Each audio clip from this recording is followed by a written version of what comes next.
नमस्कार, माझ्या साहित्याचे नाव आहे चला पाहूया आपलाच फोटो अल्बम. होय, हा आपलाच फोटो अल्बम आहे. इयत्ता 4थी परिसर अभ्यास भाग 1 मधील आहे हा फोटो अल्बम. चला तर मग पाहूया आपलाच फोटो अल्बम. या फोटो अल्बम मध्ये आहे तरी काय? ज्या शरीराच्या इंद्रियांना आपण बाहेरून सहज पाहू शकतो अशा बाह्य अवयवांना बाह्येंद्रिय असे म्हणतात. डोळे, हात, पाय, नाक, कान, मान, छाती, पोट, पाय हे आपले बाह्येंद्रिय आहेत. ज्ञान देणाऱ्या अवयवांना ज्ञानेंद्रिय असे म्हणतात. डोळे, कान, नाक, जीभ व त्वचा ही आपली ज्ञानेंद्रिय आहेत. डोळ्यामधून आपल्याला 83% इतके ज्ञान मिळते, तर कानाद्वारे आपल्याला 11% पर्यंत ज्ञान मिळत असते. विविध प्रकारची आपली ही ज्ञानेंद्रिय आपल्याला ज्ञान देण्याचे काम करतात, म्हणून त्यांना ज्ञानेंद्रिय असे म्हणतात.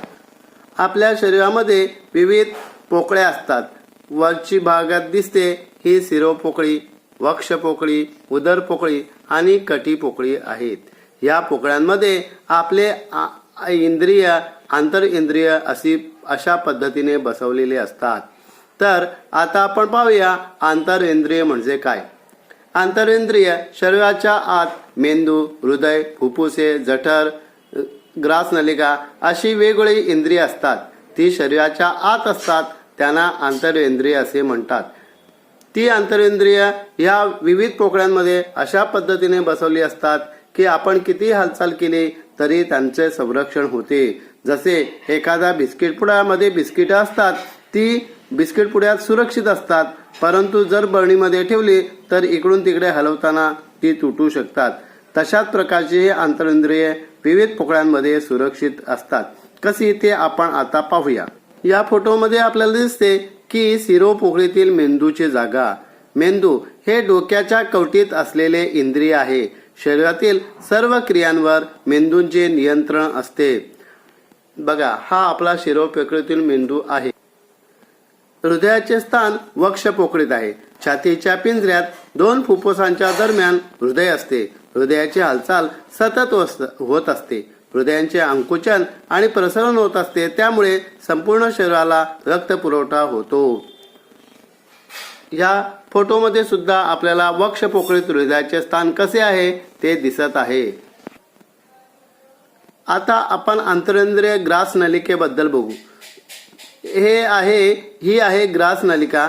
तोंडातून घास ग्रासनलिकेत जातो आणि तेथून तो पुढे जठरात जातो. ग्रासनलिका हे एक आंतरेंद्रिय आहे. तोंडात चावलेला अन्नपदार्थ या ग्रासनलिकेमार्फत जठरात ढकलला जातो. ग्रासनलिका लवचिक असते. आंतरेंद्रियात आपल्याला दिसते ती म्हणजे पचन संस्था. तोंड, ग्रासनलिका, जठर, लहान आतडे, मोठे आतडे, गुदद्वार या मिळून हे आंतरेंद्रियाची पचन संस्था होत असते. पुढील फोटोमध्ये आपल्याला दिसते फुफ्फुसे. श्वास घेणे आणि श्वास सोडणे ही कार्ये फुफ्फुसामार्फत होतात. फुफ्फुसे छातीच्या पिंजऱ्यात सुरक्षित असतात. छातीच्या पिंजऱ्यामध्ये हे फुफ्फुस आणि हृदय दिसत आहे. या फोटोत आपल्याला दिसते रक्ताभिसरण संस्था. शरीरात रक्त फिरते ठेवण्याच्या क्रियेला रक्ताभिसरण म्हणतात. हृदय आणि रक्तवाहिन्यांच्या जाळ्याला मिळून रक्ताभिसरण संस्था म्हणतात. हृदयापासून रक्त वाहून नेण्याच्या तसेच फिरून परत हृदयापर्यंत रक्त आणणाऱ्या रक्तवाहिन्यांचे एक जाळे शरीरभर पसरलेले असते. आपल्या शरीरात रक्तातून ऑक्सिजन व्यतिरिक्त असंख्य पदार्थ एका भागातून दुसऱ्या भागापर्यंत या रक्ताभिसरण संस्थेमार्फत पोहोचवले जाते. पुढील संस्था आहे चेता संस्था. मेंदू आणि शरीराच्या विविध भागांमध्ये सतत संपर्क असतो, त्यामुळे एकमेकांना संदेशवहन करणारे अनेक तंतूंनी जोडलेले असतात. त्यांना चेतातंतू म्हणतात. चेतासंस्था शरीरामध्ये समन्वय राखण्याचे कार्य करते. मेंदू आणि चेतातंतूचे जाळे यांना एकत्रितपणे चेतासंस्था असे म्हणतात.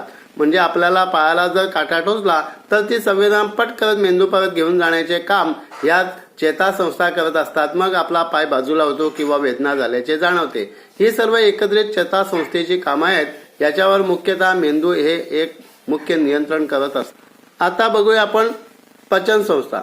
तोंडातील दात, जीभ आणि लाळ याचबरोबर ग्रासिका, जठर, लहान आतडे, मोठे आतडे, स्वादुपिंड, मलाशय व गुदद्वार ही सर्व पचन संस्थेची इंद्रिय आहेत.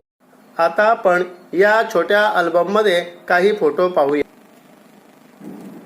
हे पचन संस्थेचा छोटा फोटो आहे. त्याचबरोबर हे रक्ताभिसरण संस्थेचे आहे. येथे आपल्याला जी श्वसन संस्था आहे ती श्वसन संस्थेचा फोटो आपल्याला दिसत आहे. हे हृदय आहे, ही पचन संस्था आहे. असे छोटे छोटे फोटो अल्बम याच्यामध्ये ठेवलेले आहेत. इथे रक्ताभिसरण संस्था कशी कार्यान्वित होते ते दिसते. याचबरोबर आता आपण येथे काही ज्या वेबसाईट दिल्या आहेत त्या वेबसाईटचा सुद्धा आपण वापर करू शकतो. या वेबसाईट टाईप करून आपण अशा प्रकारचे व्हिडिओ आहेत ते व्हिडिओ आपण पाहू शकतो. अजूनही या वेबसाईटचा आपण वापर करूया. तसेच हा QR कोड आहे. हा QR कोड स्कॅन करून आपल्याला या संबंधीचे व्हिडिओ पाहता येतात. याचबरोबर अजूनही पुढे एक QR कोड दिलेला आहे, तो सुद्धा आपण पाहू शकता. आता आपण याच्या संबंधित असलेले 21व्या शतकातील कौशल्य प्राप्त करण्याच्या बाबतीत जी काही आव्हाने आहेत ती आव्हाने येथे दिलेली आहेत. एक आपण आव्हान पाहूया. आव्हान क्रमांक 1, तुम्हाला माहीत असलेल्या शरीराच्या विविध भागांची नावे लिहा. मग ती बाह्य अवयव असोत की आंतरेंद्रिय. जो 10 मिनिटात जास्तीत जास्त नावे लिहील त्याची सेल्फी विथ सक्सेस घेण्यात येईल. चला तर मग सुरुवात करूया.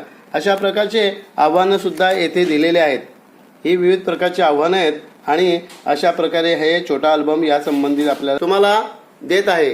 ही पचन संस्था आहेत आणि पचन संस्था दर्शवलेला हा जो फळा आहे त्या फळावर त्या बाणाच्या दिशेने त्याची जी नावं आहेत ती नावं तुम्हाला इथे लिहायची आहेत. खडूने लिहा किंवा येथे दिलेली नावं आहेत ती नावं तुम्ही त्या पद्धतीने लिहू शकता. अशा पद्धतीची नावं दिलेली आहेत ती नावं तुम्ही तेथे लावून आपण त्याच्या संबंधितली माहिती आहे ती माहिती आपण घेऊ शकतो. हा एक खेळ आहे. तस ह्या चित्रामध्ये आपल्याला विविध प्रकारची नावे आहेत. ही नावं आपल्याला शोधून त्या त्या जागेवरती लावायची आहेत किंवा आपल्याला ते जे अवयव आहेत आंतरेंद्रिय ते सुद्धा आपल्याला दर्शवता येतात. अशा पद्धतीचा हा खेळ आहे. जो लवकर काम करेल तो विजयी होईल आणि त्याला त्याचा सेल्फी सक्सेस घेणे